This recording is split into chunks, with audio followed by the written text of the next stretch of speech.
Bonsoir et bienvenue sur ITV. Très heureux de vous retrouver dans votre magazine Le Club Mondial spécial Qatar 2022. On est vendredi, on est reparti pour également plus de 45 minutes de foot, spécial foot ndax xam nga ni ñu ngi waajal Qatar 2022 liste yi commencé na wàcc benn par benn bu Sénégal génnagul ak yeneen nations yi nga xam ne ñu ngi sóobu ci coupe du monde bile. ni ñu koy amalee nag ci jotaay bi la xam nga ni daanu waxtaanee la tanière également on va revenir sur le face to face nga xam ne suñu ñaari xarit yi ni ñu ko defee woon bi passé dañuy ñëwaat ak yéen waxtaanee benn sujet waaye itam le lion bien sûr tey kam mooy gaynde gi nga xam ne moom la ñuy waxtaanee waaye itam lépp loo xam ne bref la jëm ci coupe du monde bi waaye itam ci wàllu football ak sujet bi nga xam ne intéressé na daan ci ñëwaat quiz bi moo koy tëj am na laaj bu leen laajoon ci numéro bi ñu génn ay neexal li ngi fi itam réponse bi daan ko am bu ci kanamee waaye itam le temps additionnel ñi match football di amee rek mooy tëj jotaay bi lii la mooy seen programme tey ci club mondial ma ànd ceeg Babacar Ndofé Babacar salaamaaleykum. maaleykum salaam Bouba. yaa ngi ci jàmm. sant yàlla. nappi. ah dafa mel ni de parce que comme 16 jours moo ci des moom daanaka 2 semaines la pratiquement. d'accord ñu ngi ci on va dire dernier virage bi quoi. d'accord mais lay dañuy afficher en tout cas compte à rebours bi dès à présent donc jour J mooy Sékou Seydi moom yaakaar naa ni passeport am noppi na lépp noppi na valise daal benn valise daal moo ko manqué laata mi dem Qatar Sékou salaamaaleykum. ay salaam non man passeport kii laa yor passeport boobu Sam maa ngi lay nuyu bu baax di nuyu téléspectateurs yi suivre club mondial yëpp. d'accord alors dañuy soobu Babacar Ndofé ci la tanière nga xam ne tey nag tanière bi lañ koy tuddee ndax ñu ngi jëm ci coupe du monde bi waaye li ci yaatu am na solo ci wàllu maillot daan ko waxtaanee daañu dem également ca Thiès ca NSTS nga xam ne Isitor tamit defoon na ci liggéey bu am solo Adja Cissé moom itam am na liggéey bu am solo bu mu def ci wàllu maillot yi daal mu mel ni qualité bu ne am na njëg bu ne am na waaye nag. coow bu ne am na ci président fédération sénégalaise de football maître Augustin Senghor moom lancé na vente maillot yi. waaw Bouba loolu mooy daanaka mooy coow bi gën a lëmbee daanaka booy xool li jëm ci wàllu équipe nationale fan yi ñu jógee. c'est vrai que semaine bële passée il y avait eu ce débat là sur Saliou Ciss mais cette fois-ci moom on n'a pas parlé de joueurs mais on a plus parlé de maillot. li ko njëkk a andi mooy fédération dañu annoncé ci semaine bi que jot nañu ay loowu maillot. di yokk précision bi ne original parce que Sénégal bari na fi ñuy jaay ñuy dugal ay maillot boo seetloo ay bés yi la ñu génn am na loowu maillot yi nga xam ne jàppoon nañ ko fële ca port bu Dakar yi nga xam ne douane yi jàppoon nañ ko ñu ngi doon wax loowu 34 000 maillot yoo xam ne commerçant yi ñoo ko doon defar lu ji diggante Chine ak Turquie doon ko dugal un peu ci circuit vente de maillot yi nga xam ne moom la nit ñi doon jëndee ay 10 000 12 000 parfois ba 15 000 souvent bu compétition bi commencé sax parfois ñu yëg ba 20 000 ak yooyu fédération nag dafa doon wax ne andi na ay loo yoo xam ne moom la ko Puma jox pour ñu tas ko ci public bi mais dañuy def benn pression boo xam ne déjà jaaxal nañ ñu bari mooy dañuy wax ne c'est un je sais plus c'est quoi l'expression mais un nombre limité daal la ñu wax ne moom la ñu andi stock limité voilà que li ñu andi maanaam bariwul ci maillot beneen aspect bi également bi nga xam ne andi woon na coow également c'est prix bi nga xam ne moom la ñu annoncé à 45 000 francs bari na coow bu bari bu mu andi cher na cherul voilà mooy nekk suñu mais en tout cas am na yeneen kii yu bari et puis à côté de ça il y a également l'initiative bi nga xam ne wax nga ko une industrie bu nekk fële ca Thiès boo xam ne moom dafay defar ay maillot pour supporter nee na pas forcément bi nga xam ne moom la design u Puma bi di génne ak affaire yooyu mais c'est des maillots aux couleurs nationales pour les supporters certainement à un prix bu gën a yomb et ça va peut-être arranger certains. D'accord. Le prix des maillots est-il déraisonnable? Ce sera notre sujet du face-to-face entre BNF et Sékou Seydi Sékou xanaa nga ñam ci tuuti rek laataa ñuy jàll parce que dinañ ci ñëwaat bi ci kanamee. non ñu bàyyi ba ñëwaat de façon man c'est original bi ñu deful entre guillemets bon bi ñu bàyyi noonu 45 000 quand même bon on va en parler mais le maillot il est toujours à 90 € ci boutique Puma bi. maintenant après est-ce que fédération dafa cédé ak ci benn marge pour mën koo jaay 45 000 wala dañ leen a defaraat beneen réplica encore.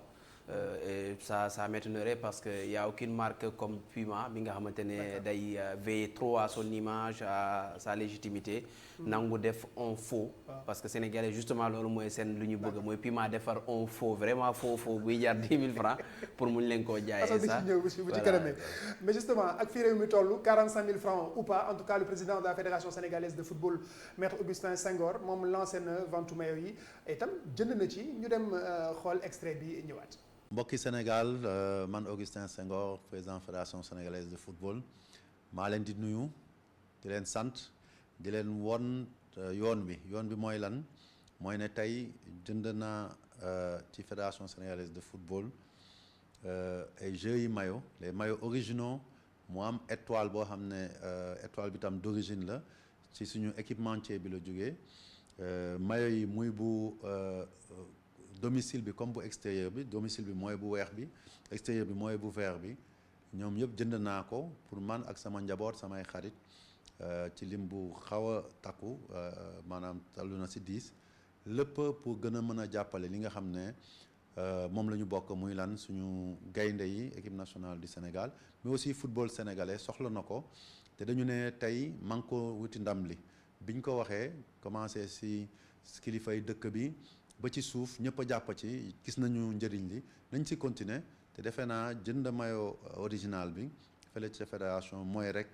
contribuer pour que ndam li nga xam ne ñu ngi koy wut mu gën a ñëw ñu gën ci barile rawatina fële ca Qatar bu ñuy jouer premier match bi contre Pays-Bas le 21 novembre ku nekk sol sa maillot mu nekk maillot original ñu xam ne ñu ngi ci ginnaaw suñu gaynde yi pour wuti yeneen i ndam donc loolu tey moo taxoon ma tenir woon jënd maillot fay ko joxe chèque boo xam ne fay naa sama maillot di wax sénégalais yëpp nañu jaar foofu parce que man ko wuti ndam li moom la ñu wax te man ko wuti ndam li fii lay dooree et gëm naa ne maillot yi fi nekk dina jeex ba nga xam ne dinañ ci laalaa ci yeneen parce que gëm nañu ne su si ñëpp a jàppee comme ni si jàppee woon ca njëlbeen ci Coupe d'Afrique bi dinañu maanaam def compétition bu jéggi dayo am ay résultats yoo xam ne maanaam fierté sénégalais yëpp lay nekk ma leen di gërëm di leen sant. voilà mi ngi noonu BNF. waaw man li ma jaaxal ci sortie bi Augustin Senghor c'est déjà une bonne initiative hein, comme moom mi am possibilité on va dire jël maillot kii ak affaire yi c'est bien en soi mais man li ma xaw a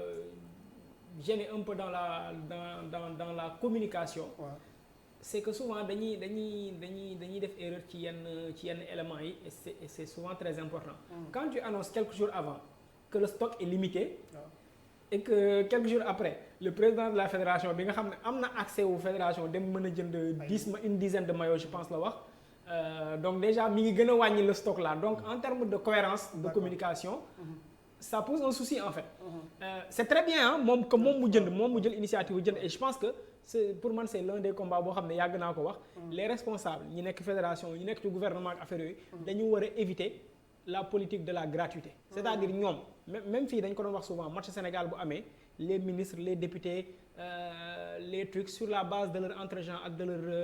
relation dañuy am les tickets gratuitement alors que ñoom ñoo am moyen dem jëndi pour man moom ni mu def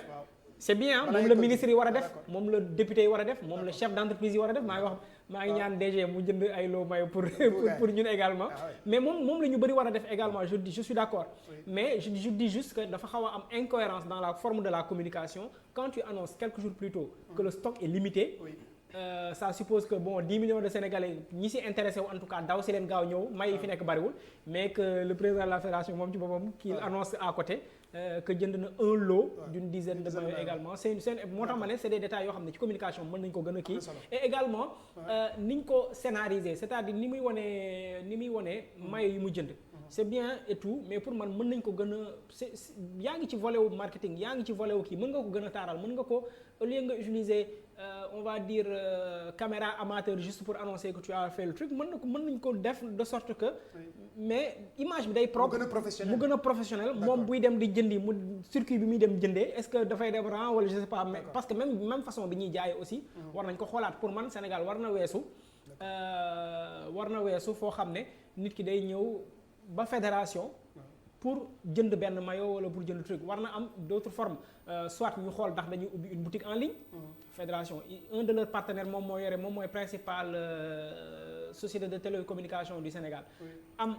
une boutique en ligne waru leen jafe même si seen site fédération war na mën a am possibilité parce que démb rek y a quelqu'un qui m'a appelé de l'aéroport ne ma dafa gis ay maillot je suppose que maillot faux yi lay gis foofu ñu koy jaayee 20 000 ma ne ko non bu dee yu fédération ils disent que 45 000 lañ koy jaayee mu ne mais moom fédération mënul dugg ci seen site pour kii parce que il n'en voit pas et ça c'est un problème.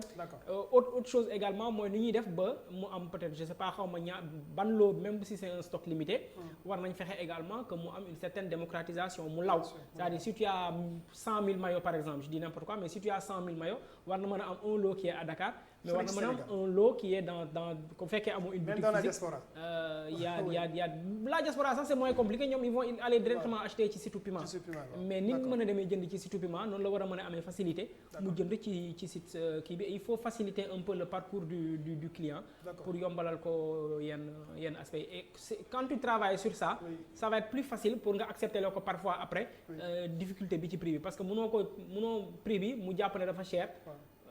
ba pare donc koy nangul parce que c'est le client mais ba pare façon wu jënd bi aussi nga mettil ko dafay compliqué. Mais Sékou Seydi on parle quand même du Sénégal champion d'Afrique on parle quand même de équipe nationale Sadio Mané aujourd'hui la fédération war na am un service marketing et commercial une vente de maillots une présentation de nouveaux maillots même dans les clubs yi nga xam ne ñu ngi ci biir réew mi bitim réew bu ñuy présenter maillot bi ils le font autrement ils le font d'une manière tellement séduisante que yow da ngay yaakaar ni sax dem jëndi ay maillots est-ce que cette fédération là quelque part côté boobu am na professionnalisme il y a pas de boutique en ligne il y a pas de boutique nga xam ne physique nga xam ne da nga dem ci biir réew mi jënd sa ay maillot même ci présentation bi vidéo bi ak ni nga ko scénarisé quand même c'est pas digne d'un pays champion d'Afrique. Bon déjà man il y a 2 points benn bi mooy site bi Babacar mu ngi koy wax mënoo fa jënd maillot moom pour moi le site de la fédération il n'est pas complet parce qu'un site muy club muy fédération souvent il y a une boutique. Parce qu'il n'y a pas que le maillot. Au Sénégal, on parle trop du maillot parce que le maillot, justement, avec la exposé. Le maillot 45 000, mais à côté, il y a des produits à vendre. Il y a une fédération qui a des produits. Augustin. Mais sans même avoir besoin de jaar ci Puma en fait. Fédération bu ko neexee mu defar ay bracelets ay drapeaux ay casquettes il le faisait lors de la CAN mais c'est seen personnel ñoo doon andi di ko jaay et tout. Donc ça c'est une chose boo xam ne war nañ ko régler d'abord le site de la fédération doit être complet. Pour qu'il soit complet il faut une partie boutique boo xamante ne dafay jaay lépp lu jëm ci accessoire couleur Sénégal loo xamante ne forcément waruñu xaar Puma andi ko dañ ko war a dox c'est-à-dire waruñu xaar coupe du monde jot wala leneen jot que ñu mun a soxla dem fédération wala site fédération bu ñu soxlaa war nga cliquer site fédération ñu génneel la catégorie produit yu ñu yor yow nga wax bii nga soxla prix bi nga attendre benn deux donc il faut ñu arrêter de manière événementielle. Non c'est ça léegi loolu lan moo ko andi point bi ma jëm la déjà Augustin qui lance le maillot Augustin ne vend pas Augustin lui il ne vend pas c'est-à-dire aujourd'hui le Sénégalais bu gis Augustin bu présenter au maillot sérieusement ça ne vend pas il va t'apporter quoi côté marketing rien beneen bi on a un problème au Sénégal c'est-à-dire qu'on aime trop que tout tourne autour de nous et nos amis c'est-à-dire ailleurs même en France tu pars en France le sport c'est pas aujourd'hui le ministère des Sports qui s'en charge les détails là ils ont trouvé un cabinet boo xamante ne qui est en charge de tout ce qui est développement tout ce qui est marketing tout ce qui est en tout cas lépp luy doxal seen sport bi au Sénégal ce qu'on doit faire avec la fédération mooy ni elle doit aller trouver un cabinet en tout cas des privés des gens qui sont des spécialistes dans ce domaine-là des professionnels il y a des personnes bien formées au Sénégal ñoo xam ne côté marketing ils sont bien formés côté sponsoring ils sont bien formés des gens xam ne côté communication ils sont bien formés allez signer avec un cabinet boo xamante qui n'a rien à voir avec Augustin qui n'a pas forcément koo xamante ne dafay nekkoon benn oui à Augustin mais quand aujourd'hui on dit que marketing ça se gère entre ñoom aujourd'hui c'est Augustin qui gère demain c'est la mode keneen mooy gère ça tourne autour d'eux alors que ils sont spécialistes dans d'autres domaines mais dafay parfois foirer suñu développement football en fait le sérieux problème qu'on a c'est qu'on refuse de s'ouvrir à d'autres opportunités donc tant que noonu lay demee mbir mi du dox aujourd'hui Augustin qui annonce mais tey mondial baa ngi des J-16 fan ngay romb ci Sénégal ba nga xam ne Sénégal day participer à la coupe du monde amul benn panneau booy romb amul benn publicité amul benn loolu luy attirer pour dire que ce pays-là va participer à la coupe du monde et pourtant on est champion du monde tous ceux qui parlent là de favoris ou pas mettent le Sénégal en premier parmi les pays africains yoo xam te ne peuvent prétendre aller le plus possible ci coupe du monde bi donc il y a aucune communication parce que justement les fédérations ceux qui sont là-bas ils veulent mais ils ne peuvent pas c'est-à-dire ils veulent bien faire bouger les choses, mais ils ne connaissent pas ce secteur-là. Donc ce secteur, c'est des spécialistes qui le gèrent. Le marketing, ça s'apprend. Le sponsoring, ça s'apprend. La communication, ça s'apprend. C'est pas parce qu'il y a gagné ci football bi que je peux faire bouger les choses. C'est pas parce qu'il y a gagné ci football bi que je peux gérer le marketing ou la communication de la fédération. Il faut des gens formés, spécialisés dans ce domaine, avec qui il faut travailler. Il y a des cabinets qui sont là, mais tant que ñu ngi bëgg mbir mi des seen biir, c'est Augustin qui va sortir avec ben téléphone bu lay filmer, le maillot est là, jënd naa 10, mais man maa toog fee ne Augustin il ne vend pas. C'est-à-dire yaa ñoo xamante ne bu ñu gisee Augustin ça ils vont dire que non kon du original, mais il faut aller dans le professionnalisme. On a une équipe nationale boo xam ne niveau bu mu toll suñu malheureusement suñu dirigeants yëgguñu niveau boobu. Il faut qu'ils se bonifient ou qu'ils essayent de s'ouvrir au moins au monde professionnel. façon débat bi dañu ñëwaat bu ci kanamee ci seen face to face, mais on va toujours continuer ci lancé boobu ca Thiès bu ñu fa demee fekk fa Isidore nga xam ne demoon na ca NSTS ni ko Babacar Ndaw fay waxee ñoom itam ñi ngi defar ay maillots yi nga xam ne diggante 3000 ak 8000 francs lay jar. ubbi nañ sax ñaari fan yi nga xam ne dina leen permettre Babacar Ndaw fay ñu mën a jaay maillot yi. voilà ñu xooli élément Isidore bi ñëwaat comme tu l'as dit dafa dem ci usine boobu nekk bu di usine bu yàgg d'ailleurs à Thiès NSTS nouvelle société je crois textile sénégalaise. ñoom dañuy ñaw ay maillot ñu tuddee ko maillot supporter. Pas forcément ni maillot Sénégal mel noonu lay mel, mais c'est juste un maillot qui va avoir les couleurs du Sénégal et qui va être certainement à la portée de toutes les bourses. ñu dem Thiès fekk fa Isidore Alexandre Sène. ñu ngi ci compagnie maroco-sénégalaise de textile nekk fi nga xam ne nag moo di NSTS fii machine yi noppaluwuñu benn yoon ndax ci liggéey bu tar lañ nekk ci atelier bi nga xam ne fa la ñuy daggee tissu bi fañ koy ñëwee ba sax ci sérigraphie bi daanaka kenn noppaluwul.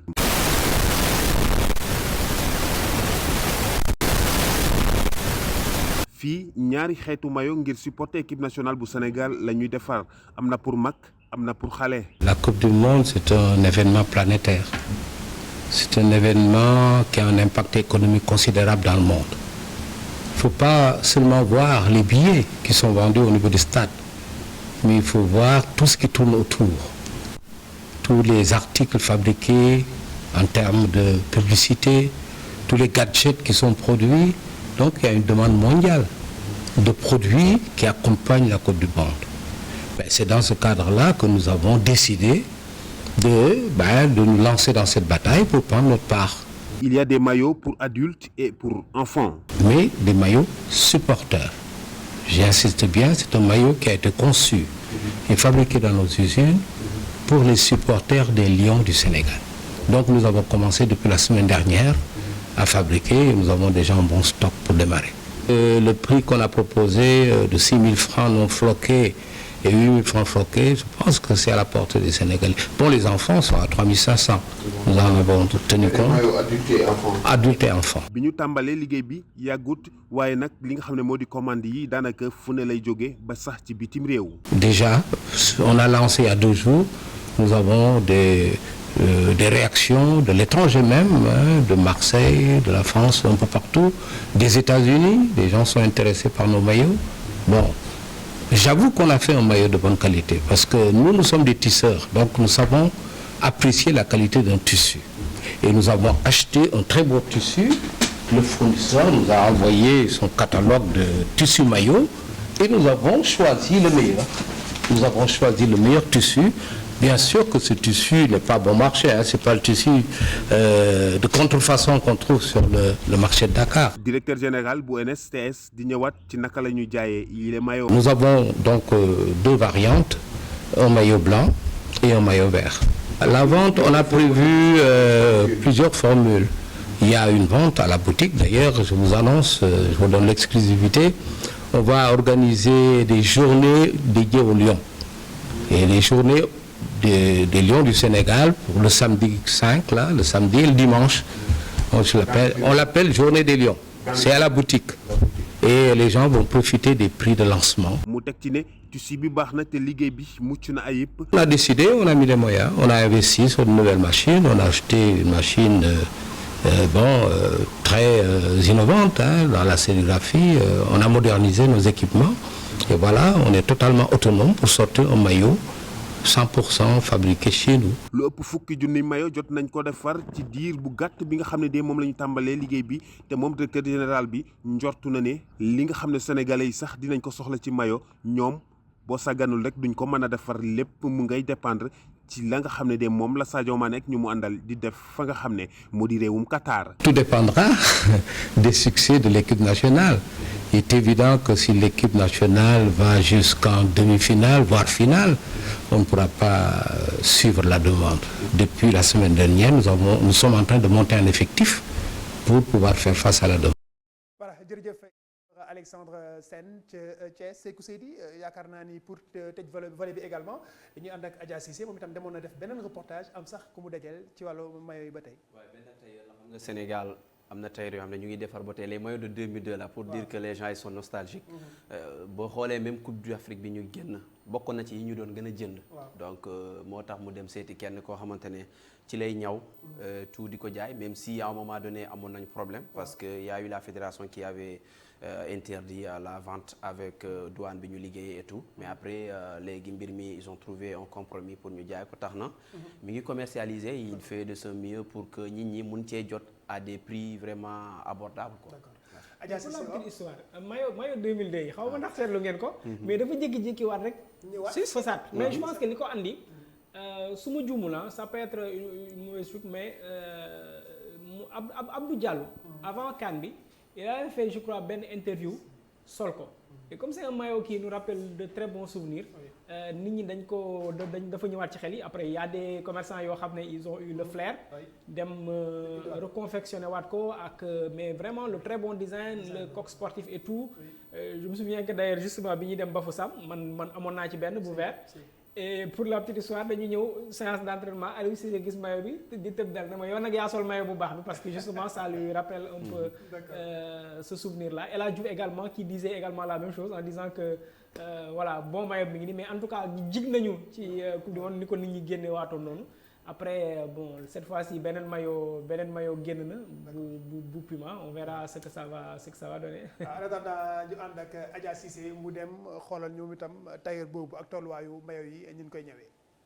Lay Bamba di jaaykat ci Ouest Foire xalaat ni maillot officiel équipe nationale dafa cher lool liñ koy jaayee ci sénégalais yi. 45 000 non ndax dafa cher ndax moom man mooy boo jënd ay mooy 7 000 laay jënd wala 6 000 téeméer 45 000 foofu bëri trop sax. El Hadj Gueye mi mu bokkal liggéey xalaat na ni njëg yi baaxul sénégalais yi amuñu xaalis pour jënd benn maillot 45 000 francs. waaw nañu wàññi prix wala ñu reste bàyyi commerçant yi kon na jaay seen moyens yi waaw ñu bàyyi commerçant yi sax moo gën loolu lañu bëgg ñun ñu bàyyi commerçant yi jaay seen moyens yi ñoom seen moyens ñu ngi koy jaay ñu jaay ko ñu riche bëgg mooy officiel ñu jënd ko ñoom ñun nag mooy cere lañ bëgg ñun moo lañ tollool doole ñu jaay ñu ko. ñi bëgg a jënd ci maillot officiel yi bi ñu déggee njëkk yi ñoom dañu sax jaaxle amatuñu benn yaakaar. bu fekkee sama poche attan na ko dama koy def te duma ci xalaat parce que sama équipe caxal na ma ko mais li may jàkkaar lool ak li may dund bu fekkee sama poche attan na ko damay xooli ji li nga xamante ne ni dinaa ko sol xam ni maillot Sénégal la sol cherul ma supporter sama équipe bu jeexee jeex na. Serigne Saliou moom day jaay ay maillot ak ay njëg yu yomb ragalul benn yoon concurrence fédération sénégalaise bu football. non gëm ma loolu quoi ndax prix yi li gars yi di jaayee man ak li may jaayee am na différence bu bëri na trop ñii ngi jaayee 45 000 ñu ñuy jaayee 15 000 différence de ñaar 25 000 voilà. coupe du monde bi war a tàmbali fii ak ay fan fële ca Qatar gannaaw coow li amoon ci maillot contrefaçon yi nga xam ne dañ leen tegoon loxo njëgu maillot officiel yi nga xamante ne fédération bee koy jaay indi na coow ci jamono ji ci mim réew. jërëjëf Adja Cissé ak Aïssata Ndiaye ci liggéey bi Sékou mu ngi mel ni prix yi moom tout le temps mi ngi ñëwaat. non dafay ñëwal en fait xam nga dafa une réalité boo xam te ne moo am Sénégal tey en France wala yeneen réew ñu jëndoo maillot ak 80 € du dara ci ñoom c'est 60 000. c'est-à-dire boo ko convertir noonu day bëri ci ñun parce que aujourd'hui le coût de la vie est trop cher donc sénégalais yi limite ils ont des soucis yoo xamante ni yu primaire waxuma la jënd maillot xam nga au Sénégal dafa am par exemple bu maillot jotee da ngay jënd maillot da ngay jëndaale say ñaari jarbaat wala say ñaari xarit et tout jëndal kër gi voilà jëndal ñu bëri donc c'est plus facile pour yow nga jënd un maillot de 7000 10 000 francs ko nga jënd 3000 francs ko nga jënd un maillot à 45 000 parce que boo jëndee 45 000 foofu ñaata maillot ñoo fa xaj donc c'est ça le problème dafa une réalité bu fi nekk maintenant c'est très différent de ni nga xamante ne Puma seen liggéey là je parle loo xamante ne mooy réalité fii ci réew mi et puis il y a un gros marché derrière li nga xamante ne mooy coupe du monde bi wala activité yu demee nii c'est ce que la fédération devrait comprendre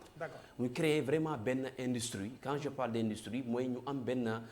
chaîne boo xamante ne de valeur boo xam ne dafay permettre à ce que ñoom ñu gis ci seen bopp livreur bi gis ci seen bopp sénégalais bi gis ci seen bopp pas seulement pas ci maillots yi parce que les maillots vous avez signé un contrat avec benn firme boo xamante ne vous apporte des milliards donc c'est normal que ñoom ñu reste ci seen principe mais yéen à travers yenn produits yi nga xam ne da ngeen koy def mais avec aussi en travaillant avec des gens comme ça comme ñiy defar maillots yi à Thiès et tout ça mais ça crée de l'emploi ça permet aux Sénégalais aussi ñu am accès ci maillots yi parce qu'il faut penser à ces gens là parce que justement sur 10 000 maillots yi ngeen commandé mais 10 000 yooyu moom jënd na 10 bu benn ministre ñëwee buy politique jënd 20 keneen ñëw jënd 50 jeex may jàmm justement donc c'est que c'est di yaakaar naa ni lancé na le face to face le prix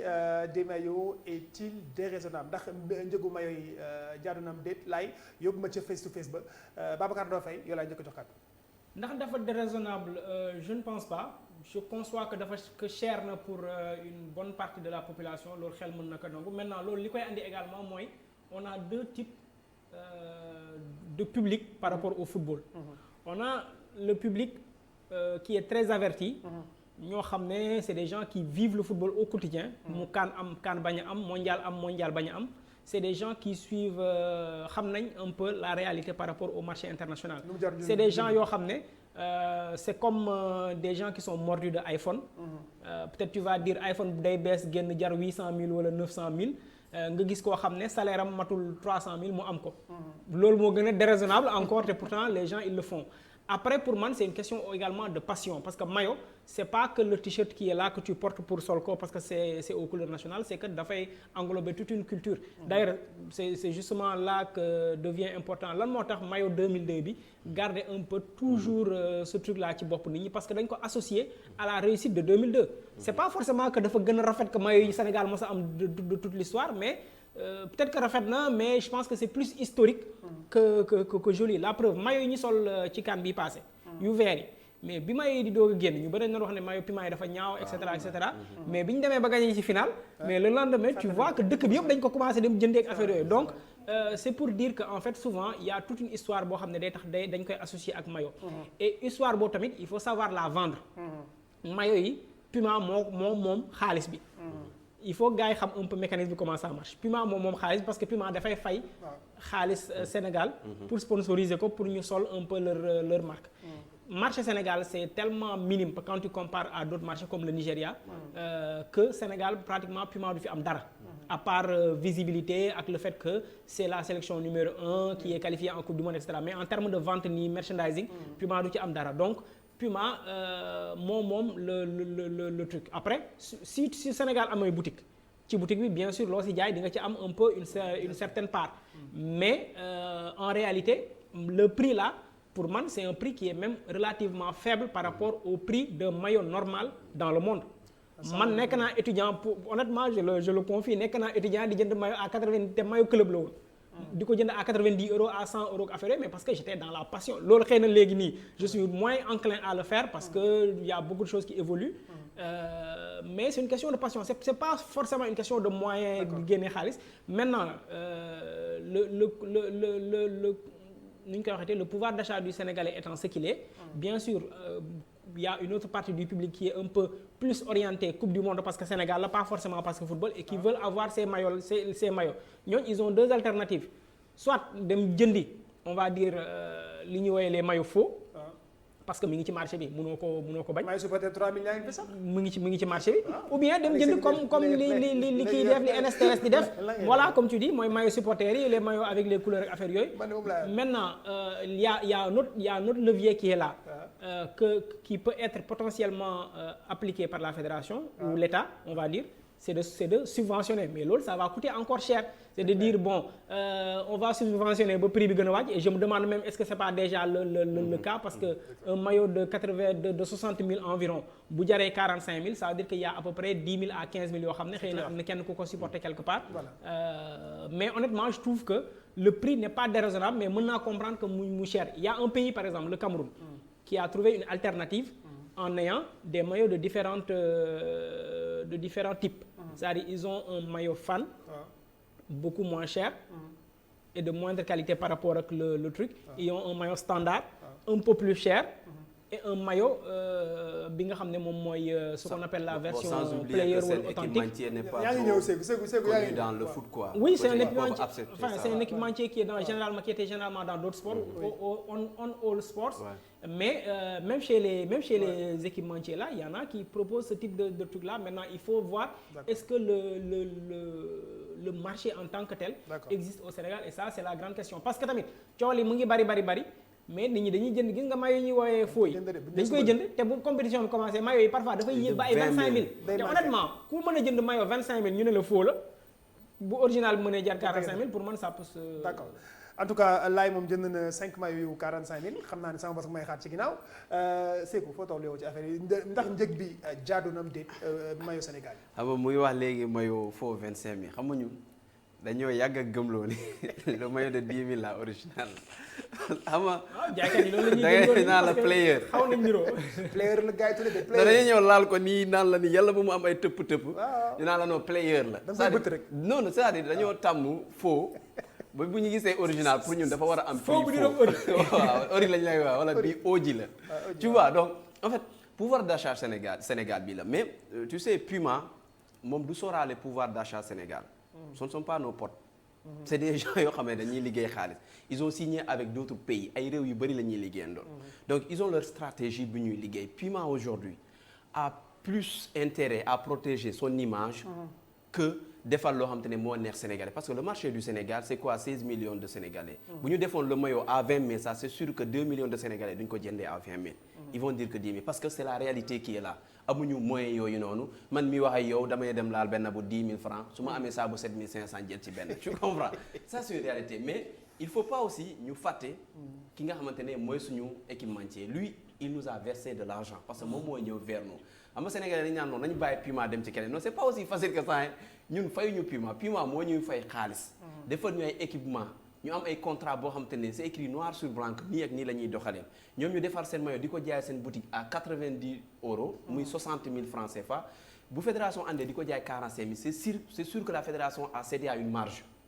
boo cédé à une marge par rapport ak loolu noonu wala mu am kenn koo xamante ne moo jël en charge loolu noonu. mënoo ko jaay à 45 000. parce que le maillot il est toujours à 90 000 ci boutique Puma léegi li Sénégalais di wax mooy nañ ñu defal benn bu 10 000 francs. mais booba maillot 10 000 francs nan lay mel. bu Puma defar non bu Puma defar parce que gars yi dañu naan non du original parce que dafa oyof mais justement c'est pas parce que dafa diis rek mooy original wala du original matière bii la donc Puma aujourd'hui du nangu. non may jouer sol sax dafay oyof parce que justement on en a besoin ak pelouse bi et tout ak effort yi ngay def mais tey bu Puma defee un maillot de 10 000 francs. muy cere ñëpp xam ne cere la. elle est où l'image de Puma derrière ça. qui veille trop à la qualité, à son image, à tout ce qui est en tout cas de qualité. Nga ñëw nga naan ko defal ma benn maillot bu 10 000 francs du la ko nangul man li ma jàpp. ce qu'on doit faire. mooy ne aujourd'hui la fédération est fautive sur toute la ligne. parce que depuis lors sénégalais bi habitué wuñu ko moo gis un maillot original di am accès dem jëndi ko. si depuis lors sénégalais yi commencé woon nañ jënd disons en 2002 bi ñu fa génnee on a raté en fait le train bi ñu génnee 2002. engouement bi amoon derrière l'équipe nationale du Sénégal il fallait en profiter mettre en place une boutique et cette boutique là muy jaay ay maillots originaux ces maillots là sénégalais tàmm di ko jënd 50 000 wala 45 000 tey boo andi woon maillot coupe du monde nga naan ko 45 000 les gens allaient acheter ce maillot là sans pour autant ñu andi coow mais le problème mooy la fédération elle est fautive sur toute la ligne et que les sénégalais ku am 10 000 dama jënd sa maillot 2 000 parce que la fédération et les commerçants ont trouvé un compromis pour que les maillots là les faux maillots soient vendus sur le marché noir. On va terminer très rapidement laay am na ñu pour proposer. waaw mooy image on va dire dispatching marque yi nga xam ne ñoom ñooy présente fële ca Qatar ci coupe du monde bi comme on le voit ici il y aura 6 équipes yoo xam ne ñoom la Puma di solal. Ghana ci la bokk. Maroc ci la bokk ak Sénégal mooy les 3 équipes africaines. boo jëlee marque bu mel ni New Balance nga xam ne moom moo sponsorisé Sadio Mané. mooy habillé sélection bii di Costa Rica. boo jëlee marque bii di Hummel. mooy solal Danemark bu am sax d'ailleurs une particularité parce que ñoom ren lañu nee nañ seen maillot duñ ci def benn indication bu visible parce que dañuy protester un peu contre les travaux fële ca Qatar ak droit de l'homme yeeg affaire yooyu noonu bon pour man ils sont plus dans la politique. Ensuite tu as d'autres marques un peu moins connues comme Marathon bi habillé suñu adversaire bi Équateur. Tu as Kappa bi yore Tunisie tu as Nike bi nga xam ne ñoom ñoo yor un peu le gros lot. ñoom Angleterre ñoom France ñoom Pays-Bas États-Unis Brésil entre autres quoi et puis tu as Adidas qui a également un lot assez intéressant. mooy ñoom Japon Allemagne et Belgique entre autres. voilà daal ñëwaat ni mu gën a yaatoo ci maillot yi nga xam ne également maillot yeneen sélection yi intéressé nañu daañu ko ñëwaat ci yeneen jotaay fii seen jotaay club mondial ci ITV dem lundi ak vendredi tey nag ci àjjuma ji dañuy dugaat suñu équipe nationale dem ca kaaya xool nag ki nga xam ne mooy Edouard Mendy ñëwaat na ci camp yi nga xam ne mooy camp wu Chelsea gannaaw bi Kepa génnee Babacar Ndaw Faye. waaw Edouard Mendy nag nga xam ne déjà semaine bi dafa retrouver un peu li nga xam ne moom moo di terrain yi gëjoon na ci depuis quelque temps. Parce qu'il avait perdu un peu sa place. mu revenir également ci semaine bi à la faveur de la blessure de l'Espagnol Kepa. Bon dinañ xool élément bi mais ça reste toujours un pilier de cette équipe nationale du Sénégal parce que gis nga ko déjà dañuy wax ne Sénégal Sadio Mané moo ñu gagné loo Coupe d'Afrique c'est vrai. Mais également ku mel ni Edouard Mendy daf ci am une part très importante parce que série de pénalty lañ gagné te bu ñu gagné c'est parce que dafa jàpp ci série de pénalty yi c'est pareil également ci qualification Coupe du Monde également dafa jàpp ay tirs donc c'est un joueur boo xam ne quelle que soit sa situation en club. bu ñëwee en équipe nationale il a un autre statut encore plus important et qui peut lui permettre d'être en plus grande confiance. Edouard Mendy, un lion en cage, c'est un élément de Fatima Ba.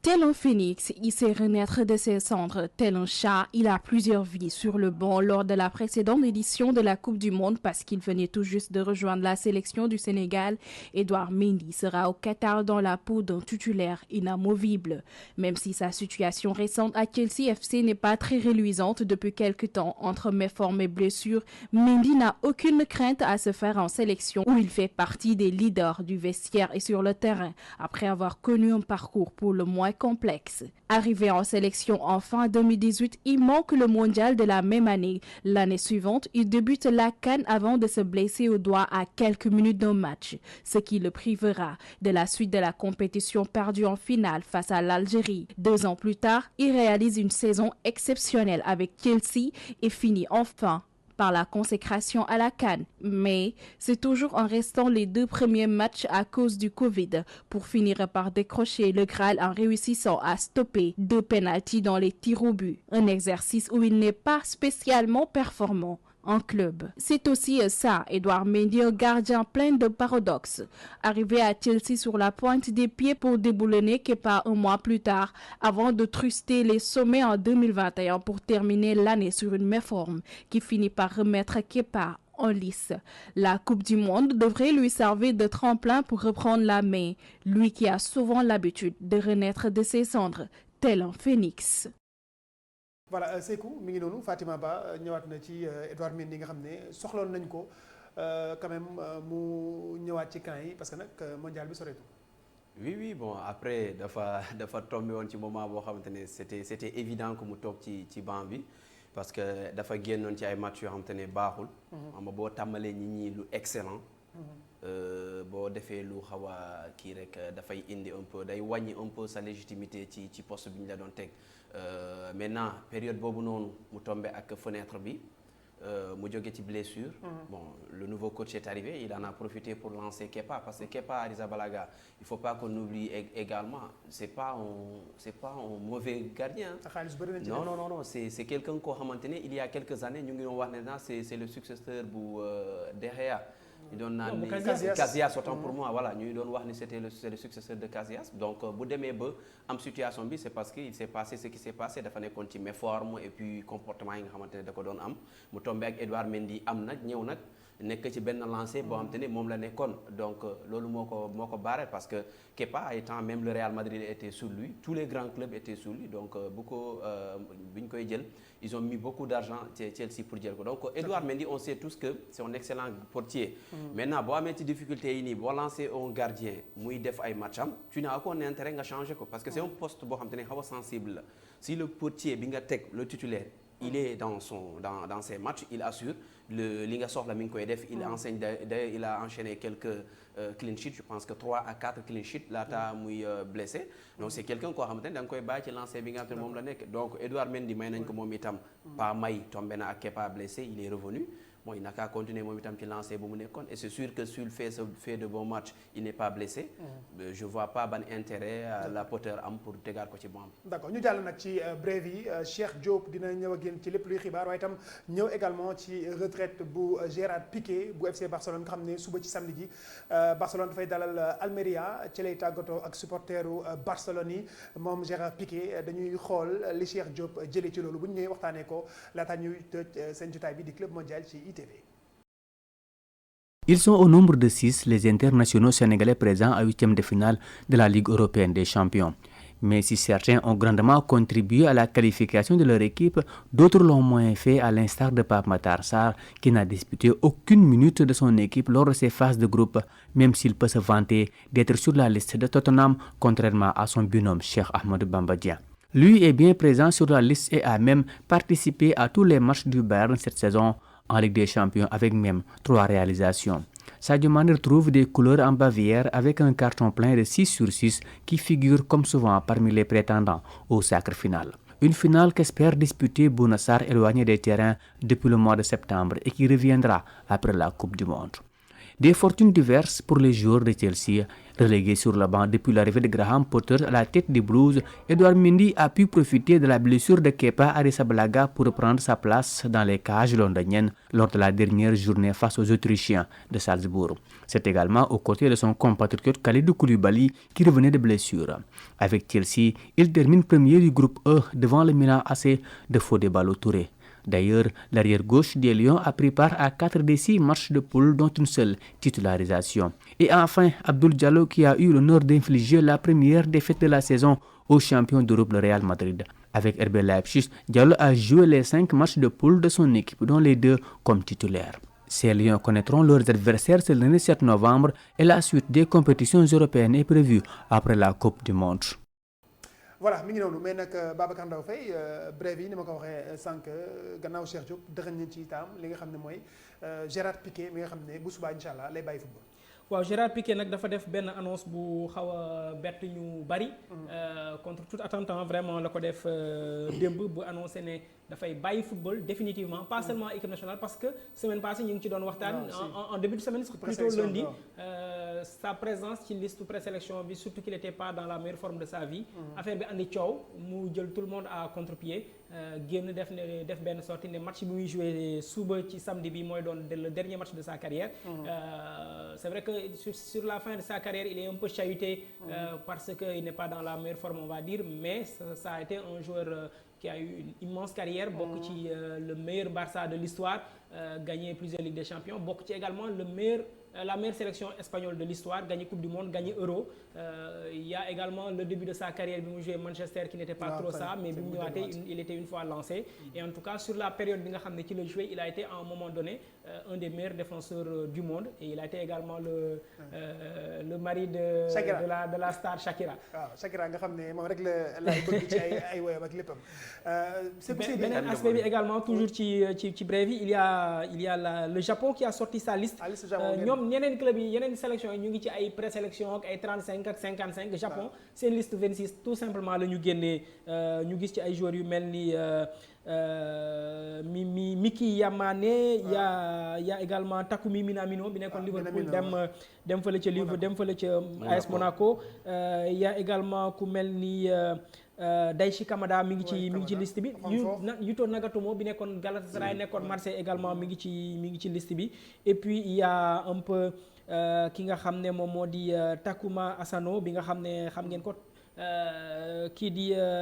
Tomiyasu bu Arsenal également mi ngi ci liste bi et toujours dans ce lot également il y a le Costa Rica qui a également sorti sa liste ñoom tamit liste définitive la ñu génnee de sélection ñoom Keylor Navas bi nga xam ne moom moo deuxième gardien PSG mais c'est l'un des meilleurs gardiens du monde en tout cas quand il était en activité au Real puis au PSG mi ngi ci liste bi bien sûr moom moo nar a jiite li nga xam ne moom moo di équipe boobu il y a également Joel Campbell bi nga xam ne xamoon nañ ko Arsenal après il n'a pas eu la meilleure carrière de sa vie ensuite mu dem Portugal tu as des joueurs comme Anthony Hernandez tu as des joueurs comme Brandon Aguilera bi nekk Nottingham Forest ak ñoom Cheikhou Kouyaté et puis tu as ñoom Carlos Martinez ak ku mel ni Gerson Torres moo nekk ci mi ngi ci liste boobu bu Costa Rica semaine bii ñuy jëm nag daanaka leer na ni équipe yu bëri ci la ñu nar a génne li nga xam ne moom moo di seen liste. voilà Sékou Seydi nga ñëw ñu itam ci Gérard Piqué ñëw ñu ci ñaari liste yi nga dëgg yow lan ngay retenir quand même ci Gérard Piqué. bon damay wax ci Piqué rek lay wax parce que mine de rien même si c'est un Catalan. Oui. Quand même c'est aujourd'hui une légende du Barça. Voilà il a tout gagné bon je pense que tous les trophées gagné na lépp. Peut-être trophée individuel la gagné wul le Ballon d'Or sinon il a gagné la Premier League il a gagné la Coupe du Monde l'Euro yeneen coupe yi ñuy teg yëpp gagné na ko donc il a quand même un palmarès bu riche tout comme ki nga xam te ne mooy Sergio Ramos mi nga xam te ne moo nekkoon concurrent am ak coéquipier am ak fale rival am ak coéquipier am autant pour moi fale ca Espagne donc je pense que moment bu mu bàyyi en fait moo xaw a bizarre ci man quoi on s'est réveillé un bon jour no bàyyi naa ci période bi parce que bu ñu xoolee ci compte Twitter am lim ci wax ci vidéo bi nee na yàgg nañu wax sama place man musuma wax tey nag jot na ma wax. Bon c'est vrai que il a été beaucoup visé ces derniers moments parce qu'en fait le football il est ingrat quand tu es en forme tu fais des performances tout le monde applaudit pour toi mais si tu n'es pas performant les gens oublient parce qu'en fait football bi moo demee noonu c'est ingrat les gens ils sont nostalgiques quand tu vois Bouba qui est performant ils ont envie de voir souvent Bouba performant jour boo performant wul gars yi dañuy fàttali tu as été performant li dal Maguire bi muy nekk Leicester dox non day Sadio Mané wooye nañ ko fi Sambala tey bu noo touché Sadio Mané bu defee match bu bon ça boo ko tuddee am problème donc c'est comme ça en fait le foot est comme ça donc il n'est pas c'est éphémère tu fais ta carrière jeex na nga dem malheureusement moment bu mu dem le Barça ça va pas trop lui aussi il sort bon par la fenêtre pas par la petite porte par la fenêtre parce que ces derniers moments ñëpp ñu nañ ko teg ci banc bi na dem na toog bon il est parti finalement mais après ils vont retenir que c'est une légende parce qu'il a tout fait pour ce club là et il l'avait dit que bu jógee Barça du dem ci beneen club il a tenu sa parole. Babacar Ndofé pour tëj brève yi quand même beneen livre ci Sadio Mané. pour tëj brève justement on parlait de Sadio Mané beneen livre bi nga xam ne professeur Koumé moo ko bind boo ànd ci ak une quinzaine de journalistes dont le regretté Salif Diallo bi nga xam ne moom la fi yàlla jëlee ñu ñaan yàlla suuf sedd ci kawam ak ñun am nañu chance su contribuer ci ouvrage bi également mais y a d'autres confrères Ablaye Thiam Mame Fatou Ndoye Pape Lamine Ndour ak ñeneen ñoom Hubert Meng ak yooyu suba la ñuy présenter li nga xam ne moom moo di livre boobu ñu ngi ko tuddee Sadio Mané le roi lion mi ngi am présentation mi ngi am suba fële ci Goodread dina ànd ak benn panel bi nga xam ne moom la ANPS di organiser sur plusieurs thèmes yu ànd ak Coupe du Monde bi et juste pour terminer également Cameroun dañu perte li nga xam ne moom moo di seen procès fédération bi dañu perte li nga xam ne seen procès bi leen opposé ak ki nekkoon seen équipementier en tout cas di Coq Sportif parce que dañu bëggoon bàyyi pour dem fële apparemment léegi nag procès bi perte nañ ko ñu ngi xool un peu fan la situation bi di mujjee Eto'o ku ko xam ko ci dëgër bopp bon on verra en tout cas lundi prochain ci rubrique Club Afrique dinañ ci ñëwaat bu gën a yaatu ak suñu naataangoo yi nekk foofu. d'accord balaa ñu ñëw tëj très rapidement diggante quiz bi ak temps additionnel bi Sékou Seydi également ci Omnisport chaque dimanche ci ITV sa gan di le nouveau ministre des sports Yankhoba Diattara. Il arrive au bon moment il arrive au bon moment parce que il y a beaucoup de choses à dire sur la Coupe du Monde des choses à dire sur bon c'est vrai que les maillots c'est pas sa compétence mais beaucoup de choses à dire pas seulement ci Coupe du Monde bi il y a la CAN de handball bi démarré le 9 bu jigéen ñi fii ci Dakar Arena Il y a les autres compétitions, les arts martiaux, donc il y a beaucoup de choses à dire. Donc on va essayer de lancer quelque chose sur les réseaux pour ceux qui veulent envoyer leurs questions, en tout cas. Mais ce sera ce dimanche avec le nouveau ministre des Sports, Yankhoba Diattara, dans Omnisport, Inch'Allah, avec Babacar Ndao Faye. Babacar Ndao Faye, voilà, donc en direct. Donc comme laaj booy laaj le ministre des Sports, Yankhoba Diattara, mën nga ko yónnee ci suñu ay réseaux, en tout cas, tout ce qui est Twitter et tout ça, Facebook également. Boo yónnee rek Sékou Seydi dina jël laaj bi wala Babacar Ndao Faye nga xam ne très présent sur les réseaux sociaux boo ko yónnee laaj bi dina ko laaj